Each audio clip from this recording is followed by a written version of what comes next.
ഏകദേശം 87ഓളം പത്രങ്ങളിൽ നിന്നും ചാനലിൽ നിന്നുമുള്ള എൻട്രികൾ വരികയുണ്ടായി.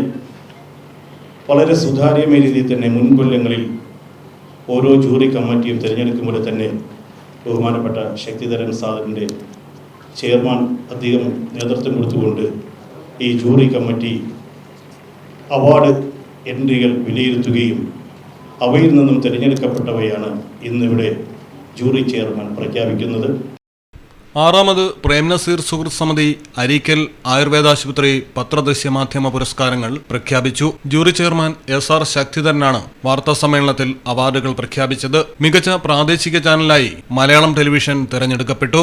പ്രാദേശിക തലത്തിലായാലും അന്തർദേശീയ തലത്തിലായാലും ഓരോ റിപ്പോർട്ടുകളും പ്രോഗ്രാമുകളും മികവ് പുലർത്തുകയും ജനശ്രദ്ധ നേടുകയും ചെയ്തുവരുന്നുവെന്ന് ജൂറി വിലയിരുത്തിയതിന്റെ അടിസ്ഥാനത്തിലാണ് മലയാളം ടെലിവിഷന് പുരസ്കാരം. സമഗ്ര സംഭാവനയ്ക്കുള്ള ദൃശ്യമാധ്യമ പുരസ്കാരം റിപ്പോർട്ടർ ടിവിയിലെ അരുൺകുമാറിനും സമഗ്ര സംഭാവനയ്ക്കുള്ള മാധ്യമ ന്യൂസ് ഫോട്ടോഗ്രാഫി പുരസ്കാരം മനോരമയിലെ ഋങ്കുരാജ് മട്ടാഞ്ചേരിക്കും ലഭിച്ചു. മികച്ച news reporter SV Rajesh Manorama news, prime round up news അവതാരകൻ ഹാഷ്മി താജ് ഇബ്രാഹിം, ഫോട്ടോഗ്രാഫർ അരുൺ കൃഷ്ണൻകുട്ടി മാതൃഭൂമി, അന്വേഷണാത്മക റിപ്പോർട്ടർ അരുൺ നായർ മംഗളം, നിയമസഭാ reporter Miljith Raveendran Deshabhimani, crime reporter Pradeep Gopi Deepika, special story Ani Velappan Kerala Kaumudi, feature reporter Seema Mohanlal Rashtradeepika, ആനുകാലിക reporter Hari Perinkadavila Janmabhumi, news channel Janam TV, crime reporter Arun Raj 24 news തുടങ്ങി വിവിധങ്ങളായ പുരസ്കാരങ്ങളാണ് പ്രഖ്യാപിച്ചത്. ആഗസ്റ്റ് അവസാന വാരം തിരുവനന്തപുരത്ത് നടക്കുന്ന ചടങ്ങിൽ സ്പീക്കർ AN ഷംസീർ പുരസ്കാരങ്ങൾ സമർപ്പിക്കുമെന്ന് സമിതി സംസ്ഥാന സെക്രട്ടറി തെക്കൻ സ്റ്റാർ ബാദുഷ അറിയിച്ചു.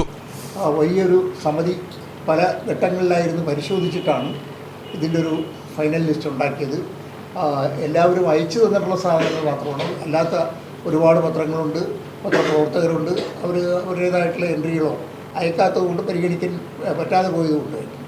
അതുകൊണ്ട് ഇതൊരു പൂർണ്ണമായ അർത്ഥത്തിൽ ഇത് എല്ലാം ശരിയാണ് എന്നല്ല ഞങ്ങളോട് അവകാശപ്പെടുന്നത്. പക്ഷേ ഞങ്ങളുടെ ദൃഷ്ടിയിൽ വന്ന കാര്യങ്ങൾ ഞങ്ങൾ പരിശോധിച്ച് അതിൻ്റെ അടിസ്ഥാനത്തിലാണ് തീരുമാനമെടുത്തുള്ളത്. Jury member Maya Sreekumar, doctor Smith Kumar, Gopan Sasthamangalam തുടങ്ങിയവർ വാർത്താസമ്മേളനത്തിൽ പങ്കെടുത്തു. മലയാളം ടെലിവിഷൻ, തിരുവനന്തപുരം.